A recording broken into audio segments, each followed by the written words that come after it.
Well, we've got a wonderful guest now, Arundhati Bhatttacharya, former chairperson of the State Bank of India, somebody who I've interacted with extensively over the last several years. It's great to have you on this program and speak to you. In this pandemic, opportunities in urban areas, particularly in the services sector, has really gone down, hasn't it?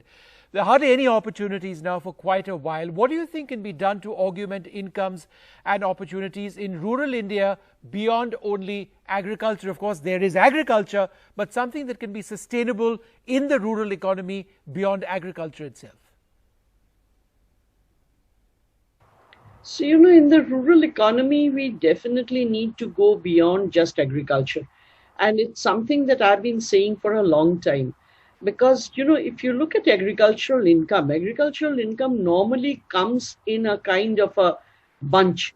So if you're, farming, say, for sugarcane, you'll get your money once a year. And then you have to properly husband it across the entire year in order to ensure that you have a proper lifestyle. And we know that where there is a lot more demand than income, it's difficult to husband cash. What are the income streams that we are seeing in the services area?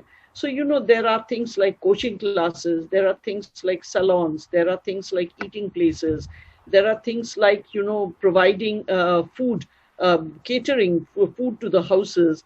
So there are all kinds of other activities that you can think about doing. And definitely I think there also could be, because in the rural areas there's a lot of construction that is going on, whether it be roads, whether it be in the villages, the houses, the upkeep of the ponds, the upkeep of the water courses, the check dams. There is a lot that is going on over there. So, to become part of that, I think is very necessary. We also see, even in the urban areas, we see a huge deficit of just skills such as plumbing skills, carpentry, electricians, repair skills. So, there are lots of skills which don't really need you to become a graduate in order to get that skill. Right.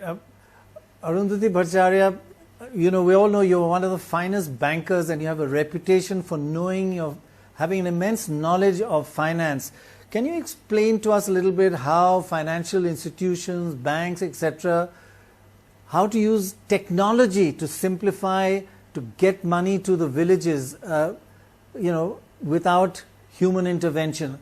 I would like to go one step further. One thing is to get it to the village or to a small town. The other is to get it from the town, from the teller to the person. I go on a lot of these election trips and I've met many men and women. I'll give you an example. One widow who told me, yes, the money is in my bank, I get 1,000 rupees a month, it comes electronically, but when I go to the teller, he says, if you want your 1,000 rupees, you have to give me 500.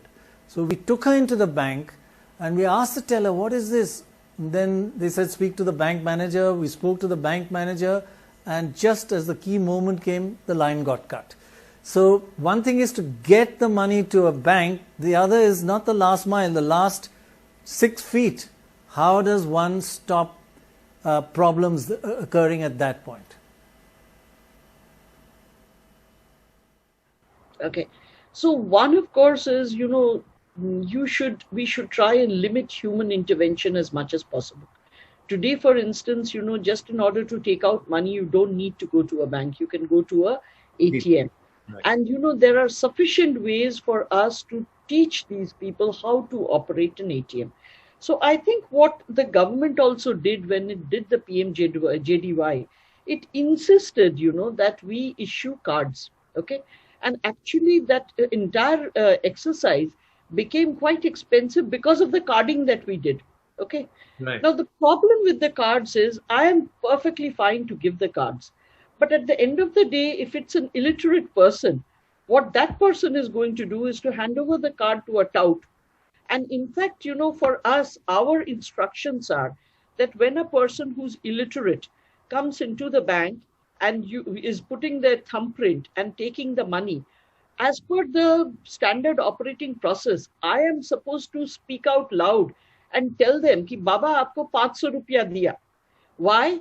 Because he's got a tout to fill up that, and he's asked for 200 rupees. The tout has filled it up for 500 and is going to walk away with it. But you know, at the end of the day, the only way that this can come about is literacy. In fact, you know, a lot of people have often asked me the question, what is the cure of our ills, you know, of the country? And I have a one-word answer for that, and that is education.